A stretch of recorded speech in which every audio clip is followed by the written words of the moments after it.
Hi everyone, welcome to your channel I Learn। आज हम chapter 8 reach for the top का part 2 मरिया Sharapova का video 1 करने वाले हैं। बिफोर वी स्टार्ट, अगर आपने हमारे चैनल को सब्सक्राइब नहीं किया है तो प्लीज़ सब्सक्राइब और हमें सपोर्ट करें। Also press that bell icon. तो चलिए हमेशा की तरह पहले बिफोर यू रीड सेक्शन पढ़ते हैं। A Russian girl Maria Sharapova reached the summit of women's tennis when she was barely 18। As you read about her, see if you can draw a comparison between her and Santosh Yadav। A Russian girl, रूसी लड़की, Russia से आई हुई लड़की, Maria Sharapova reach the summit. Summit का मतलब है peak. And क्या चीज का समिट बोल रहे हैं? Women's tennis. तो इस पीक का मतलब क्या हो जाएगा? हाईएस्ट रैंक, हाईएस्ट रैंक या पोजीशन। सो वो पीक तक पहुंची विमेन्स टेनिस में व्हेन शी वाज barely 18। वो सिर्फ 18 साल की थी तब वो टॉप पर पहुंच गई विमेन्स टेनिस में। barely का मतलब हो गया ओनली जस्ट 18। और जैसे कि हम उनके बारे में पढ़ेंगे, ये हमसे क्या करने के लिए बोल रहे हैं कि हम कंपेयर करें, ड्रॉ कंपैरिजन, यानी कंपेयर करें संतोष यादव और मरिया शारापोवा का। सो दोनों की जो जर्नी थी, कैसे बचपन से उनका जो पैशन था, कैसे उन्होंने अपने सिचुएशंस के साथ लड़ा, उनके माता पिता का उनके ज़िंदगी में क्या रोल रहा, एंड फिर उनका जो अपना डिटर्मिनेशन है, एंड देन उनकी जो अपनी मेहनत रही है अपने प्रोफेशन में या अपने एरिया में टॉप तक पहुंचने में।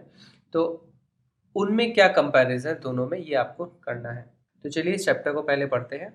तो चैप्टर से पहले यहाँ पे आपके लिए एक छोटी सी एक्टिविटी दी गई है जिसमें कुछ फ्रेजेस हैं जिनका मीनिंग आपको डायरेक्टली क्लियर ना हो, तो उनके मीनिंग पहले से फाइंड करने के लिए आपको बोला गया, ताकि जब भी ये फ्रेजेस हम इन सेंटेंसेस में, चैप्टर के सेंटेंसेस में पढ़ेंगे तो हमें ईजिली क्लियर हो कि मीनिंग क्या थी। So first one is something disarming. So something disarming का क्या मतलब है? डिसआर्म करना यानी किसी के जो हथियार है उसको नीचे करवा देना। तो आप जब किसी को डिसआर्म करते हो, किसी के हथियार जो है नीचे कर देते हो, तो इसका मतलब क्या है कि something that makes you feel friendly. तो ऑब्वियसली आप फ्रेंड के सामने अपने हथियार खड़े नहीं करते हो। सो इसका मतलब आप किसी को फ्रेंडली फील करा रहे हो। And take away your suspiciousness. तो उनके जो मन में शक है, सस्पिशियसनेस है ना, उनके मन में जो शक की भावना या शक्की बना है, उनको आप हटा रहे हो। सो समथिंग डिसआर्मिंग क्या हो जाएगा? This meaning. At odds with, ये बहुत ही पॉपुलर फ्रेज है। एट ऑड्स विद का मतलब होता है in contrast to. In contrast यानी किसी चीज़ के एकदम ऑपोजिट होना, विपरीत होना, या नॉट अग्रीइंग विद मतलब किसी के साथ सहमति ना होना। तो इसको बोलेंगे at odds with. Glamorous attire. So glamorous attire का क्या मतलब है? Attractive and exciting clothes. So glamorous attire का मतलब हो जाएगा अट्रैक्टिव और एक्साइटिंग क्लोथ्स। अटायर का मतलब होता है क्लोथ्स, आपका पहनावा। In almost no time. In almost no time का हो जाएगा क्विकली, ऑलमोस्ट, इमीडिएटली, बहुत ही जल्द। Poised beyond her years. So poised का मतलब होता है कि आपके अंदर एक कंपोज्ड और सेल्फ कॉन्फिडेंस वाला मैनरिज्म है। सो इसका मीनिंग क्या हो जाएगा? More calm, confident and in control than people of her age usually are. So beyond her years का मतलब क्या हो गया कि अपनी एज से ज्यादा, बियॉन्ड हर ईयर्स से अपनी एज से, अपनी उम्र से ज्यादा उनमें पॉइज था, ज्यादा काम है, कॉन्फिडेंट है और इन कंट्रोल है। पैक्ड ऑफ, पैक्ड ऑफ का मतलब हो गया सेंट ऑफ, भेज देना। लॉन्च्ड, लॉन्च करना यानी स्टार्ट करना, ये तो बहुत ही सिंपल है। हार्ट रेंचिंग, हार्ट रेंचिंग का मतलब है causing strong feelings of sadness. So wrench करना यानी, रेंच का जो मीनिंग होता है उसका मतलब होता है ट्विस्ट करना, ट्विस्ट सडनली एंड वायलेंटली। तो जैसे हम कहते हैं कि दिल निचोड़ कर रख देना, तो इसका मतलब बहुत स्ट्रॉन्ग फीलिंग ऑफ सैडनेस लेके आना। So that is heart wrenching. There is something disarming about Maria Sharapova, something at odds with her ready smile and glamorous attire. And that something in her lifted her on Monday, 22nd August 2005 to the world number 1 position in women's tennis. So Maria Sharapova में कुछ ऐसी चीज़ है, something disarming, जिसका meaning हम देखें हैं कि having something friendly, जो आपके मन में एक शक की भावना हटा दे या आपके अंदर एक फ्रेंडली सी फीलिंग लाए। तो उनके अंदर एक ऐसी क्वालिटी है जो कि एट ऑड्स विद है, इन कॉन्ट्रास्ट है किन चीज से? Something at odds with a ready smile. At odds with यानी इन कॉन्ट्रास्ट टू, कि अग्री ना करे किसी चीज से। किस चीज से अग्री नहीं करती? उनकी रेडी स्माइल से। सो रेडी स्माइल का क्या मतलब है? स्माइलिंग इजिली एंड क्विकली, जो बहुत आसानी से स्माइल करते हैं और बहुत जल्दी स्माइल करते हैं।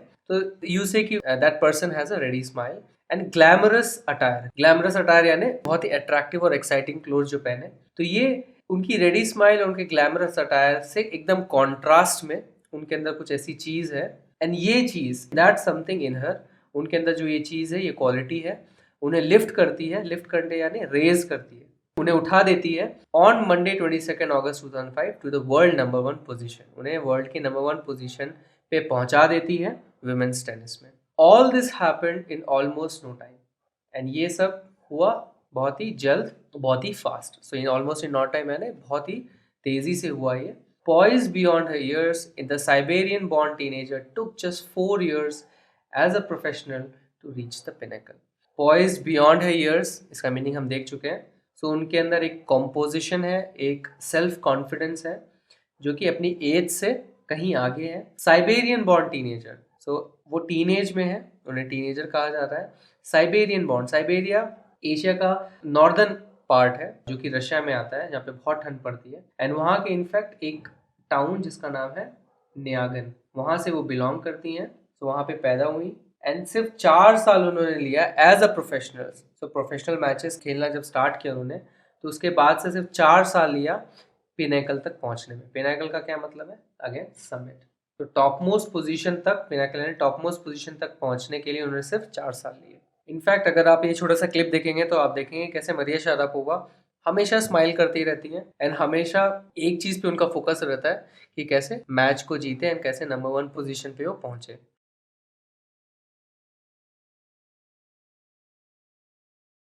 However, the rapid ascent in a fiercely competitive world began 9 years before with a level of sacrifice few children would be prepared to endure. हालांकि जो रैपिड एसेंट था, रैपिड एसेंट यानी बहुत तेजी से जो उन्होंने ऊंचाई चढ़ी, एसेंट यानी द क्लाइंब। सो तेजी से जो उन्होंने अपने आप को उठाया, क्लाइम किया इस लैडर को प्रोफेशनल टेनिस का, इस फियर्सली कॉम्पिटिटिव वर्ल्ड में। फियर्सली यानी भयंकर या खूंखार, बहुत ज़्यादा। सिंपली आपका क्या मतलब है फियर्सली कॉम्पिटिटिव का? Very competitive. से बहुत इतने कॉम्पिटिटिव वर्ल्ड में इनका जो असेंट था उसकी शुरुआत कब हुई? 9 साल पहले, एक लेवल ऑफ सेक्रीफाइस के साथ, ऐसे सेक्रीफाइस के साथ जो कि बहुत कम बच्चे प्रिपेयर होंगे उसको एंड्योर करने के लिए। एंड्योर करना यानी लंबे समय तक अगर आप किसी चीज़ को सहते हैं उसको एंड्योर करना कहते हैं। सो दैट मीन्स सफ़र करना, सफ़र पेशेंटली, बिना टैंट्रम्स दिए, बिना किचकिच किए। जब आप किसी सफरिंग को एंड्योर, मतलब सफरिंग को सहते हैं, तो उसको एंड्योर करना कहते हैं। सो बहुत ही कम बच्चे इस सेक्रीफाइस को एंड्योर करने के लिए प्रिपेयर्ड होते हैं जो उन्होंने 9 साल पहले किया, एंड इससे उनकी शुरुआत ही हुई ऊपर बढ़ने की। Little Maria had not yet celebrated her 10th birthday when she was packed off to train in United States. That trip to Florida with her father Yuri launched her on the path to success and stardom. इसका मतलब क्या है? जो छोटी सी मरिया थी, जब उन्होंने 10 साल कंप्लीट भी नहीं किए थे, उन्होंने अपना 10th बर्थडे सेलिब्रेट भी नहीं किया, तब उनको पैक्ड ऑफ किया गया। पैक्ड ऑफ यानी सेंट ऑफ, ट्रेन से उन्हें यूनाइटेड स्टेट्स भेज दिया गया। She was packed off, sent off. Sent off कहाँ भेज दिया गया उन्हें? यूनाइटेड स्टेट्स, ट्रेनिंग करने के लिए, टू ट्रेन। ये जो ट्रिप किया उन्होंने फ्लोरिडा के लिए, फ्लोरिडा यूनाइटेड स्टेट्स में एक प्लेस है, एंड वहाँ पे वो ट्रेनिंग करने गई। ये अपने पापा के साथ गई, एंड ये जो ट्रिप था ये उन्हें लॉन्च कर दिया यानी स्टार्ट कर दिया towards the part two success and stardom. तो अपने सक्सेस की ओर और स्टारडम की ओर। स्टारडम यानी फेम, जिससे बहुत इतनी फेमस बनी। तो वहाँ से उनकी वो जर्नी स्टार्ट हुई। But it also required a heart-wrenching 2-year separation from her mother Yelena. The latter was compelled to stay back in Siberia because of visa restrictions. The 9-year-old girl had already learned an important lesson in life, that tennis excellence would only come at a price. But उनको क्या करना पड़ा? एक heart-wrenching 2-year separation सहना पड़ा अपनी mummy से। तो मतलब 2 साल तक वो अलग रही अपनी मम्मी येलेना से, एंड ये heart-wrenching था, बहुत ज़्यादा सैडनेस उनको लेके आया। एंड ऐसा क्यों हुआ? क्योंकि उनकी मम्मी, द लैटर जब भी कहा जाता है सेंटेंस में, तो उससे पहले सेंटेंस में जिन भी चीज़ों की बात हो रही है, 2 चीज़ों की, उसमें से जो बाद की चीज़ पॉइंट आउट की गई है उनको आप लेटर कहते हैं, और उनसे पहले अगर किसी को आपने इंट्रोड्यूस किया तो उसको आप फॉर्मर कहते हैं। तो यहाँ पे ऑब्वियसली हर उनकी बात हो रही है, मरिया शारापोवा का, एंड बाद में येलेना की बात हो रही है, उनकी मम्मी। सो द लैटर का मतलब होगा येलेना। सो द लैटर यानी उनकी जो मम्मी थी, शी वॉज कंपेल्ड यानी फोर्स टू स्टे बैक। क्यों? क्योंकि वीज़ा के रेस्ट्रिक्शंस थे। सो इनफैक्ट आज भी अगर आपको यूएस जाना है, यूनाइटेड स्टेट्स जाना है, तो वीज़ा वहाँ का लेना बहुत ही डिफ़िकल्ट होता है, स्पेशली जब आप वहाँ लंबे समय के लिए जा रहे हैं, या तो काम करने के लिए या सम स्टडी पर्पज़ के लिए। तो वीज़ा रेस्ट्रिक्शंस बहुत है, आपको वीज़ा के इंटरव्यू देने पड़ते हैं, एंड इट्स नॉट रियली कि आपको हमेशा वीज़ा मिल जाएगा। तो 2 साल तक शायद उनकी मम्मी को वीज़ा नहीं मिला, इसलिए वो 2 साल तक अलग रहीं। The 9-year-old girl had already learnt an important lesson in life. 9 साल की मरिया को ऑलरेडी एक इम्पॉर्टेंट लेसन मिल गया था कि टेनिस एक्सीलेंस, टेनिस में अगर उन्हें एक्सीलेंस पाना है तो वो एक प्राइस दे के ही मिलेगा। Only come at a price, यानी उनको कुछ तो खोना पड़ेगा तभी उनको ये टेनिस एक्सीलेंस मिलेगा। सो बेसिकली ये उनके लिए एक सैक्रिफाइस था। सो इस पैराग्राफ में आपसे क्या कहा जा रहा है कि आज जो वो सक्सेसफुल बनी, ये इनकी जर्नी कब से स्टार्ट होगी, जब वो 9 साल की थी और उन्होंने ये डिसीजन लिया कि वो यूनाइटेड स्टेट्स जाएंगी ट्रेन करने के लिए, एंड साथ ही साथ उन्होंने अपनी मम्मी से सेपरेशन भी सहा 2 साल तक। तो यहाँ से जो है उनकी जर्नी स्टार्ट हो गई towards her path of success and startup. I used to be so lonely, Maria Sharapova recalls. I missed my mother terribly. My father was working as much as he could to keep my tennis training going, so he couldn't see me either. So Maria Sharapova recall कर रही है, recall करना है ना, याद करना, remember. क्या याद कर रही है कि मैं बहुत ज़्यादा अकेली थी। I used to be so lonely, मैं अपनी मम्मी को बहुत ज़्यादा याद करती थी। टेरिबली क्या है, टेरिबली का मतलब है very much. So I miss my mother very much. मेरे पापा भी बहुत ज़्यादा काम करते थे ताकि मेरी टेनिस की ट्रेनिंग चलती रहे। तो टेनिस की ट्रेनिंग करना बहुत ही कॉस्टली होता है। इनफैक्ट कोर्ट बुक करना, उनके कोचेस बुक करना, स्पोर्ट्स, इनफैक्ट जो भी प्रोफेशनल स्पोर्ट्स अगर आप खेलेंगे तो इतना ज़्यादा आसान नहीं होता, बहुत पैसे लगते हैं उसमें। तो टेनिस ट्रेनिंग के लिए भी, ताकि वो अफोर्ड कर सके, बहुत ज़्यादा काम करते थे। इसलिए उनके पापा भी उनको बहुत ज़्यादा मिल नहीं पाते थे, बिकॉज वो बहुत बिजी रहते थे। तो ये उनके पापा यूरी, ये उनकी मम्मी Yelena. Because I was so young, I used to go to bed at 8 p.m. The other tennis pupils would come in at 11 p.m. and wake me up and order me to tidy up the room and clean it. Because I was so young, क्योंकि मैं इतनी young थी, मैं सोने कब चली जाती थी, 8 बजे। पर दूसरे टेनिस प्यूपिल्स यानी जो भी छात्र थे, जो भी स्टूडेंट्स थे, वो 11 बजे आते थे, लेट आते थे, और फिर उसे उठाते थे और उसे रूम साफ करवाते थे। तो tidy up the room and clean it. तो मतलब उनको ये परेशानी भी झेलनी पड़ रही थी, बिकॉज ऑब्वियसली वो रशियन थी, बाहर से थी, एंड छोटी भी थी। तो बड़े जो भी थे, जो भी सीनियर्स थे, वो उनसे उनको परेशान करते थे और उनसे काम करवाते थे। Instead of letting that depress me, I became more quietly determined and mentally tough. I learned how to take care of myself.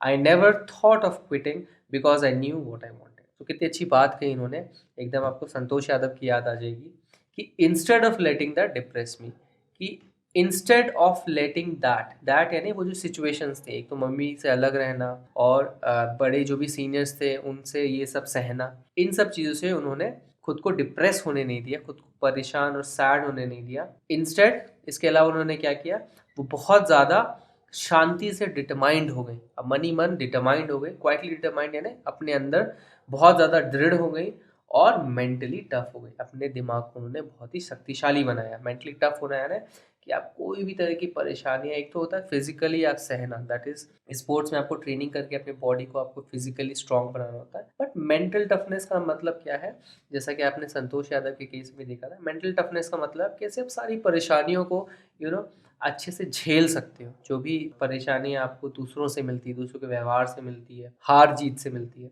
तो उस सेंस में उन्होंने अपने आप को मेंटली टफ बनाया। I learn how to take care of myself. मैंने क्या सीखा, अपना ध्यान रखना। इतनी छोटी सी उम्र में भी उन्होंने अपना ध्यान रखना सीखा। और मैं कभी भी क्विट करने का नहीं सोचती थी कि मैं छोड़ दूं बीच में ये ट्रेनिंग और ये जो मेरा ड्रीम है, नहीं, क्योंकि मुझे पता था कि मुझे क्या चाहिए। तो उनका फोकस कहाँ था, सिर्फ अपनी एम की ओर था। So I knew what I wanted का सिंपल मतलब है कि एकदम टोटली फोकस थी अपने एम के प्रति। When you come from nothing and you have nothing, then it makes you very hungry and determined. I would have put up with much more humiliation and insults than that to steadfastly pursue my dream. अब वो क्या बोल रही है वो, कि जब आप नथिंग से आते हो, मतलब आप छोटी जगह से आते हो, या आपकी ऐसी रेपुटेशन कुछ भी नहीं है, जहाँ आपके पास ज़्यादा रिसोर्सेज नहीं है और आपके पास कुछ है भी नहीं, तो वो छोटी सी जगह से आई थी, उनके पास कुछ था भी नहीं, तब वो आपको बहुत ज़्यादा भूखा बनाती है एंड डिटरमाइंड बनाती है, दृढ़ बनाती है। किस चीज़ के लिए भूखा बनाती है, अपनी ड्रीम को पाने के लिए। एंड वो क्या बोल रही हैं अब, कि मैं इससे भी ज़्यादा टॉलरेट कर लेती। I would have put up करना यानी टॉलरेट करना, सहना। तो मैं इससे भी ज़्यादा सह लेती, इससे भी ज़्यादा ह्यूमिलिएशन सह लेती। ह्यूमिलिएशन का मतलब है तिरस्कार, इंसल्ट यानी अपमान सहना। सो मैं इससे भी ज़्यादा अपमान और तिरस्कार सह लेती।